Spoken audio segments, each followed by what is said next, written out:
Ladies and gentlemen, this isn't just hockey, it's a full-blown, boardroom battlefield where the ice is colder than ever. Picture it, Frisco, Texas. Home of hope, home of young dreams skating at full speed. A new dawn rises over the Frisco Ice Hockey Association.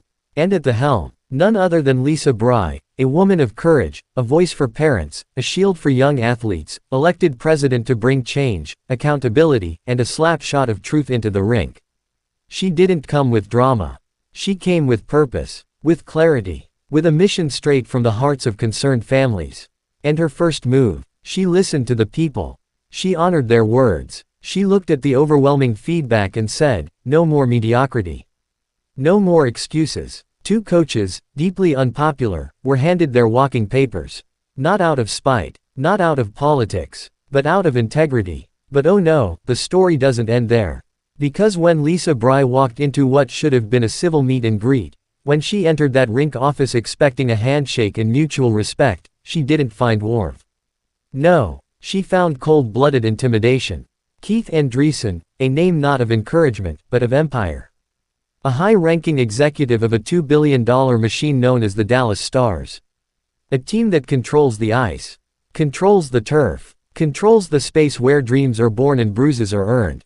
And what did he do? He leaned forward, with the weight of money, muscle, and monopoly behind him.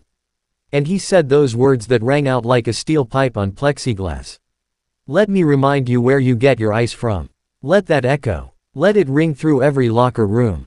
Let it ripple across every frozen surface from Frisco to Fargo.